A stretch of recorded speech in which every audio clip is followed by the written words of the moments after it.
Levanta tus manos ahí donde estás. Te adoramos a ti, Jesús, Cordero de Dios, Rey, Señor. De espinas tu corona fue, mas hoy de gloria es. El Salvador lavó mis pies, me rindo ante Él.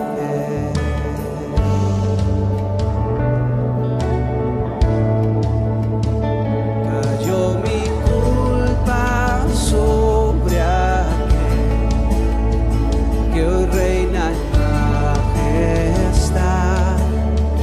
Su amor perfecto iluminó toda la humanidad.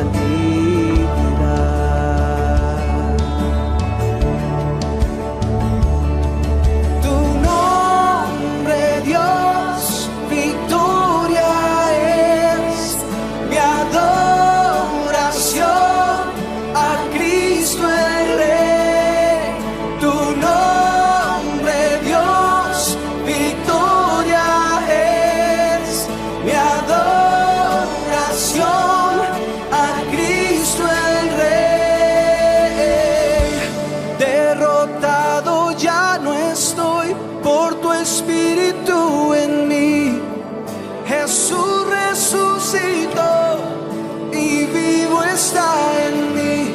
En tu nombre vivo estoy, la victoria tengo en ti. Jesús resucitó y vivo está en mí. Derrotado ya no estoy por tu Espíritu en mí. Jesús resucitó y vivo está en mí. En tu nombre vivo estoy, la victoria tengo en ti. Jesús resucitó y vivo está en mí. Derrotado ya no estoy por tu Espíritu en mí. Jesús resucitó.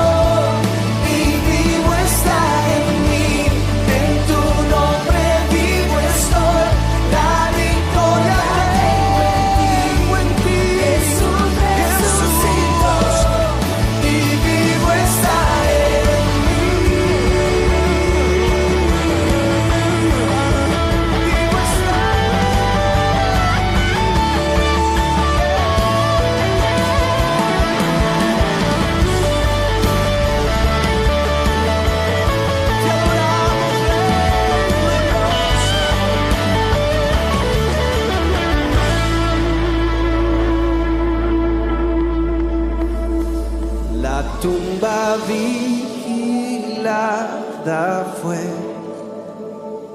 en vano sin saber que a la muerte nuestro Dios, dígalo fuerte, venció con su poder. ¿Alguien se alegra por eso?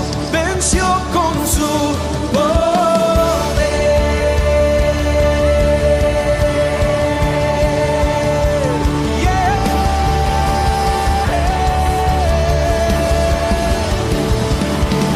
Tu nombre, Dios, victoria.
Muy buenos días, mis queridos amigos y oyentes que nos escuchan desde el otro lado de esta plataforma. Empezamos esta semana nuevamente agradecidos con el Señor por su cuidado y su gracia para con la vida que nos está dando.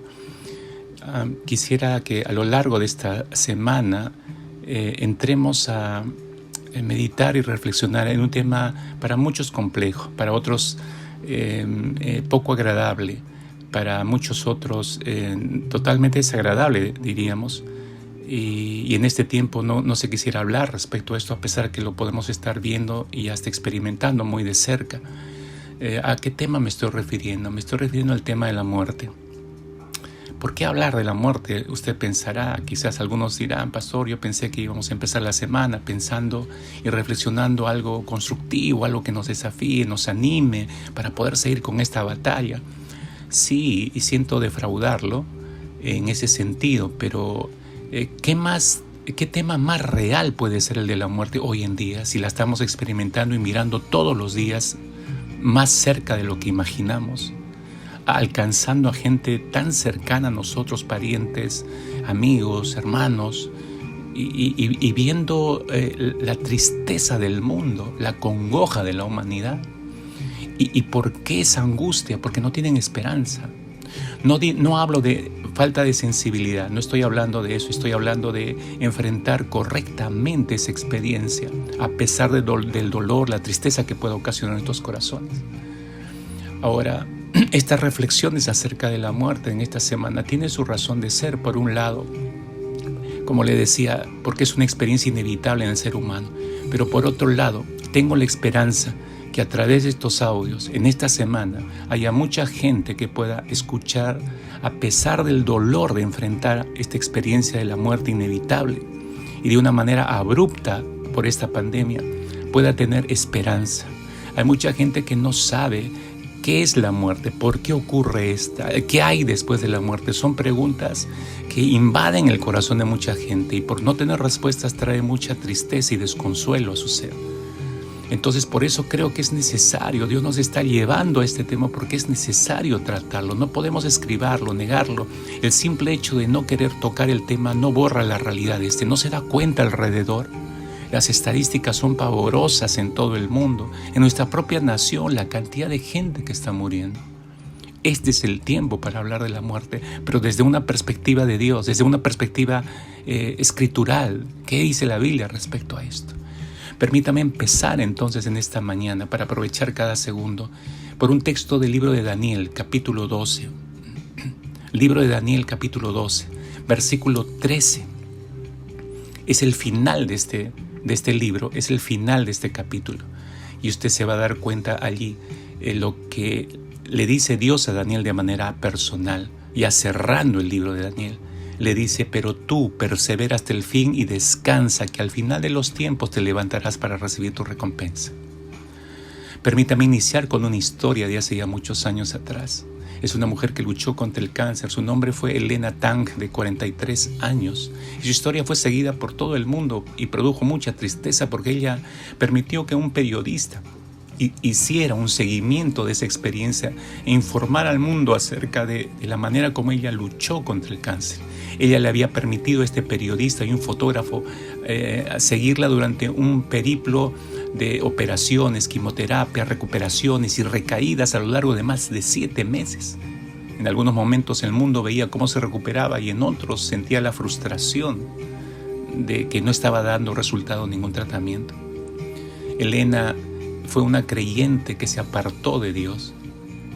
Por un tiempo vivió alejada de Dios, pero Dios usó el cáncer para volverla a traer hacia Él mismo como una hija pródiga y se reconcilió con el Señor y volvió a la comunión con su iglesia. Elena se dio cuenta que iba a cruzar el umbral de la muerte, que no quedaba mucho tiempo, así que pidió algo especial a su iglesia. Les dijo que como faltaba varios meses para celebrar la Navidad, que la celebraran ya, que tuvieran una gran celebración de Navidad. Y ella disfrutó de esa reunión. No le dijeron que no tuviera una reunión de celebración de Navidad en su iglesia. Y ella pudo disfrutar recordando lo que su Salvador hizo en la cruz del Calvario desde que nació y nació para morir su Salvador, pero también resucitó para darle la promesa de vida eterna. Todo eso lo recordó ella en esa celebración. Después de esa reunión, ella le entregó una carta al periodista que le estaba haciendo el seguimiento, donde ella le comunicaba su decisión de permanecer ya sola, sin la prensa en sus momentos finales. En la carta ella le aclaró por qué ella había elegido abrir su vida al mundo y que este periodista le hubiera seguido durante 7 meses en su lucha contra el cáncer. Ella dijo era para romper el hielo alrededor del tabú que existe alrededor de la muerte, esperando que la gente pueda estar mejor preparada para su propia muerte. Elena decidió que el momento final merecía pasarlo sola, merecía el respeto que solo la privacidad le podía proveer. Sin embargo, sus últimos meses compartidos luchando con su propia muerte, a la humanidad nos dejó un legado de coraje, entereza y sobre todo de reconciliación con Dios. Mis queridos oyentes, la muerte no es el fin de la existencia, sino un cambio radical en el estado del ser humano. ¿Cómo podríamos definir la muerte? Es la terminación de la vida física, podríamos decir, por medio de la separación del cuerpo y el alma. Para nosotros los cristianos, la muerte no es el fin de la existencia, sino un cambio radical en el estado del ser humano. Desde el punto de vista espiritual, es la prueba y la sanción de la desobediencia al ser humano por haber ido en contra de Dios, que nos separa de la vida de Dios. Y por eso la muerte es irremediable, es inevitable. Es por eso que el apóstol Pablo dice en su carta a los Romanos capítulo 5 versículo 12, dice: por tanto, como el pecado entró al mundo por un hombre y por el pecado la muerte, así la muerte pasó a todos los hombres por cuanto todos pecaron, dice. Para todos los seres humanos la muerte encierra una gran frustración, ya que en nuestros corazones anida el ansia de la inmortalidad. Todos sabemos que moriremos, pero eso no es lo importante en esta materia. Lo que definitivamente nos acongoja es el proceso de la muerte, el cómo moriremos, el temor y la agonía, el rechazo y el dolor, el miedo a lo que no conocemos, el miedo a encontrarnos con aquel Dios al que negamos toda una vida. Son temores, son las pautas dramáticas que hacen que veamos la muerte como una gran tragedia. A todo esto, ¿qué dicen las Escrituras? ¿Qué dice la Biblia al respecto? En la Biblia, Dios nos presenta la vida más allá de la muerte de una manera velada en cuanto a sus detalles y formas, pero no en cuanto a sus propósitos, realidad, tragedia y también esperanza. Cuando el profeta Daniel recibió estas palabras que leímos al inicio: tú persevera hasta el fin y descansa, que al final de los tiempos te levantarás para recibir tu recompensa. Esas palabras las recibió al final de sus días. Daniel tenía por lo menos unos 90 años al escuchar esas palabras que señalaban el punto final de su existencia terrenal. Había sido receptor de sorprendentes visiones del futuro de Dios, pero su propia finitud, por su propio limitado ser, finito ser, él no llegaría a ver todo lo que había profetizado. Dios no presenta la partida de Daniel de una manera dramática, simplemente la señala como un hecho ineludible de la vida. No había nada que temer. Dios tiene todo dispuesto, Dios tiene todo medido, todo está en sus manos. Si toda la humanidad pudiera confiar en esas manos poderosas. El secreto aquí es vivir en comunión con Dios. Para nosotros los cristianos, la muerte no es más que un estado intermedio. Es el periodo entre la partida de este mundo y la resurrección con Cristo. No es un doloroso purgatorio, ya que pasado el umbral de la muerte no hay posibilidad de cambio, ni tampoco, como algunos lo entienden, un tiempo de inconsciencia. Es simplemente estar con el Señor reposando de los trajines de esta vida y recibiendo su consolación. De acuerdo con lo que Dios ha mostrado al profeta Daniel, el mundo seguiría viviendo sus embates, sus luchas, sus soberbias, sus estilos de vida. Sin embargo, en el centro de todo este huracán de tensiones y de deseos humanos, el plan perfecto de Dios seguiría su curso inalterable. Es lo que dice el apóstol Juan. El apóstol Juan dice: el mundo se acaba con sus malos deseos. El mundo va a pasar con sus malos deseos, pero el que nace nuevamente para hacer la voluntad de Dios permanece para siempre. Permítame una ilustración. Arturo Uslar Pietri fue un célebre político e intelectual venezolano, ya fallecido en el año 2001. Décadas atrás él escribió una reflexión acerca de la muerte como resultado de la temprana partida de uno de sus hijos. Y permítame y escuche con cuidado la opinión de este hombre. Él dijo lo siguiente: la desaparición de mi hijo mayor me devuelve súbitamente a la vieja e inagotable reflexión de la condición humana. Lo sabemos todos, pero tendemos a olvidarlo, acaso por inconsciente reacción defensiva, sin lograr borrar nunca la constante presencia de ese límite fundamental. Ya desde el mundo pagano y en toda la amplitud y variedad de la presencia humana en el planeta, esa angustia condicionante está presente en todos los seres humanos. Es esa precisamente la condición fundamental que distingue al hombre de los demás seres vivientes. Es el único animal que ha llegado a saber que ha nacido para morir. Los demás lo ignoran. Es la respuesta a esta condición, es decir, la angustia existencial hacia la muerte, la que hace la diferencia fundamental entre los seres humanos.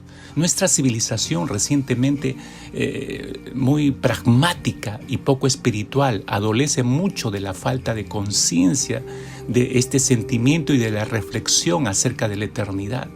La devaluación y el repudio de la muerte son en lo esencial la devaluación y el repudio del valor y significación de la vida, porque se vive sin profundidad, fuera del tiempo, fuera de mesura, fuera de razón. Es la misma medida en que esta reflexión central disminuye o se borra. Una reflexión más seria y constante sobre este asunto podría mejorar mucho la situación existencial de los hombres. Entonces fíjese lo que dice este autor, este político, hace y piensa en los cristianos de las primeras eras. Dice: los viejos cristianos hablaban de la vida como preparación para la muerte. Hoy tal vez habría que crear conciencia sobre la muerte como preparación para la vida. Interesante esta reflexión, ¿verdad? La sinceridad de este testimonio nos deja sin palabras. La muerte es dolor, cierto, pero también es reflexión. Las lágrimas de la muerte, si usted no sabía, limpian nuestros ojos para ver con claridad y darnos la perspectiva correcta de la vida que tenemos por delante. El cristianismo, mis queridos oyentes, es un canto a la vida que no ignora la realidad de la muerte. No es un simple consuelo tímido al dolor, sino una poderosa promesa de Dios, tal como lo dijo el apóstol Juan en su primera carta, capítulo 2, versículo 25. Esta es la promesa que Él nos dio, la vida eterna, la vida eterna. Saber que tenemos victoria sobre nuestro mayor enemigo, que es la muerte, nos da libertad para enfrentar la vida de una manera completamente distinta. Nuestro Señor Jesucristo, que es la vida, se enfrentó a la misma muerte en la cruz, símbolo eterno de la muerte. Él tomó allí nuestros pecados y fracasos para que de una vez y por todas destruir el poder de la muerte que tenía sobre nosotros. Así lo establece Hebreos capítulo 2, versículo 14, refiriéndose a la persona de Jesucristo. Dice: Él también participó de carne y sangre para destruir por medio de la muerte al que tenía el imperio de la muerte. Esto es al diablo. Oh, qué maravilloso texto. Se manifestó su victoria en la resurrección suya de entre los muertos, ya que la muerte no podía retenerlo. Dice nuevamente Hebreos capítulo 2, versículo 24, a quien Dios resucitó poniendo fin a la agonía de la muerte, puesto que no era posible que él quedara bajo el dominio de ella. Fíjese, así como a Daniel se le ofreció victoria sobre la muerte. Al final de los tiempos te levantarás, Daniel, le dijo Dios, para recibir tu recompensa. Así el Señor también le ofrece lo mismo a todos aquellos que han hecho un pacto de vida con Jesucristo. El Señor mismo sabe que el hombre o la mujer que muere sin Cristo ya en el corazón está totalmente perdido e irremediablemente muerto. Justamente el saber que tenemos victoria sobre nuestro mayor enemigo, que es la muerte, nos da libertad para enfrentar la vida de una manera completamente distinta. El apóstol Juan lo describe así. Él dice: nosotros sabemos que hemos pasado de la muerte a la vida porque amamos a nuestros hermanos. El que no ama permanece en la muerte. Dios dice que la paga por el pecado es la muerte, lo dice claramente. El resultado de nuestra propia separación de Dios, de nuestro propio egoísmo que nos hizo pensar que podíamos ser iguales a Dios y que podíamos vivir sin Él. ¡Qué locura, mis amados oyentes! Eso es la muerte. Eso es la separación eterna de Dios. Ese es el infierno. Por eso la verdadera vida se manifiesta cuando ponemos nuestro corazón en Cristo Jesús y podemos amarle, cuando permanecemos sujetos a Él y obedientes a su palabra, cuando hemos sido limpiados por la sangre del Cordero y hemos renunciado a vivir para el pecado y vivir solamente para el Cristo resucitado que ha dado vida a nuestra propia mortalidad. ¡Qué bendito milagro! Quiero terminar esta reflexión con un poeta anónimo del siglo XVI, de la época como se dice, el siglo de oro de las letras españolas. Este poema dice así, escúchelo. No me mueve, mi Dios, para quererte, el cielo que tienes prometido, ni me mueve el infierno tan temido para dejar por eso de ofenderte. Tú me mueves, Señor, muéveme el verte clavado en una cruz y escarnecido, muéveme el ver tu cuerpo tan herido, muéveme tus afrentas y tu muerte, muéveme al fin tu amor en tal manera que aunque no hubiera cielo yo te amara y aunque no hubiera infierno te temiera. No me tienes que dar porque te quiera, pues aunque lo que espero no esperara, lo mismo que te quiero, te quisiera.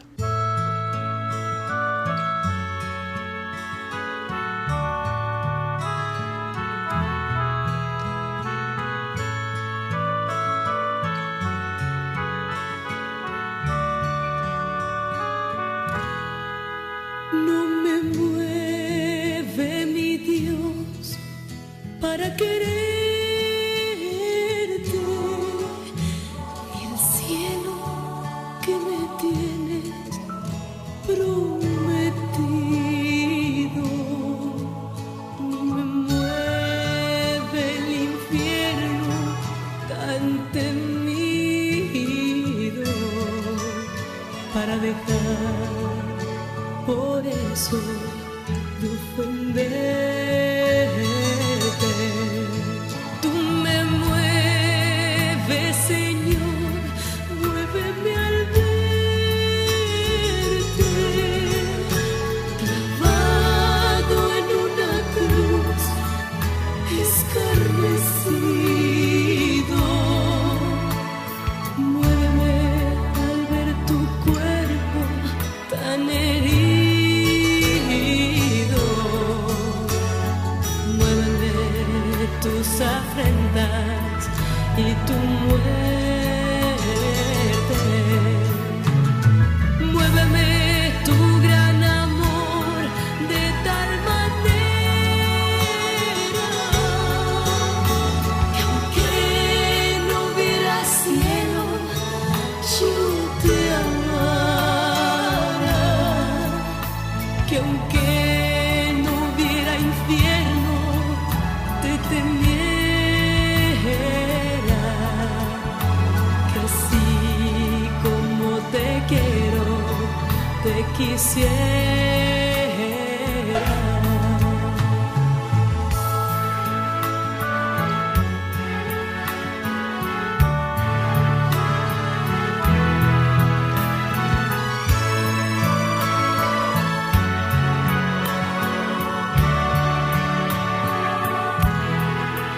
Tú me mueves, Señor, muéveme al verte clavado en una cruz, escarnecido. Muéveme al ver tu cuerpo tan herido, muéveme tus afrentas y tu muerte, muéveme tu gran amor de tal manera que aunque no hubiera cielo yo te amara, que aunque no hubiera infierno te temiera, y que así como te quiero te quisiera, que así como te quiero te quisiera.